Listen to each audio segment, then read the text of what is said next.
Bueno, vamos a tratar de explicar de la manera más resumida posible los motivos que llevaron al fracaso del presidente saliente Alberto Fernández, quien fue electo en el año 2019 y gobernó hasta el día de la fecha, el 10 de diciembre de este año. Muy bien.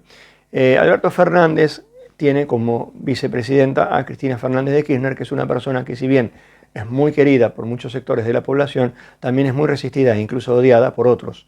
Esos sectores que la resisten y la odian,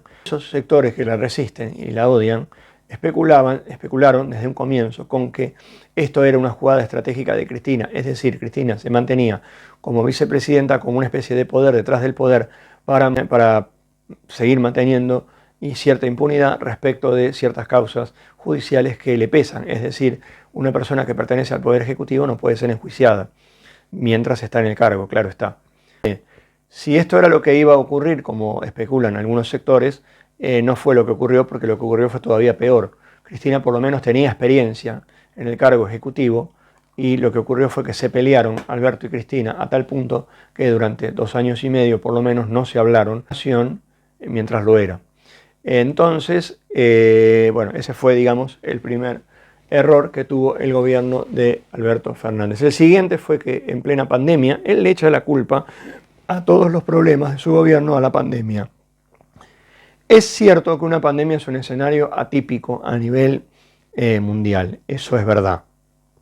Ahora, respaldarse en eso para justificar un pésimo gobierno, que de hecho quedará seguramente en los peores de la historia argentina, sino el peor, es mucho, es demasiado, porque Alberto en plena pandemia fue al Fondo Monetario Internacional con su ministro Martín Guzmán y en lugar de negociar, aceptó tácitamente todas las condiciones que le impuso el Fondo Monetario Internacional. Lo que debería haber hecho era haberle explicado al fondo que estábamos pasando un momento a nivel mundial de recesión y que en esas condiciones no se podía seguir pagando tal y como quería el fondo. En todo caso, que le diera un plazo de gracia de 2 años y luego sí reactivar los pagos. 2 años y luego sí reactivar los pagos. No aceptó, no hizo eso, no negoció.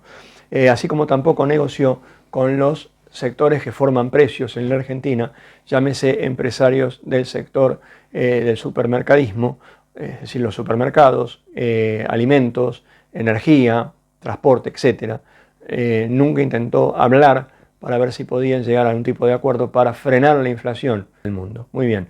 El siguiente de los errores que cometió Alberto Fernández fue básicamente que no desactivó la trampa que eran las LELIQs, que es la que ahora quiere justamente Javier Milei desactivar, porque las LELIQs justamente aumentaban la especulación, es decir, los empresarios en lugar de invertir en su sector, iban y ponían ese mismo dinero, ese mismo capital en títulos de la bolsa, o sea, y en plena recesión encima, algo inédito y que no lo haya frenado, no lo frenó y bueno, así le fue. Más o menos y a grosso modo, estos fueron los motivos, seguramente hubo muchos más, seguramente hasta a nivel personal, es un hombre que ha demostrado no tener demasiado carácter, los motivos por los cuales Alberto realmente sale de la peor manera posible de la presidencia de la Argentina.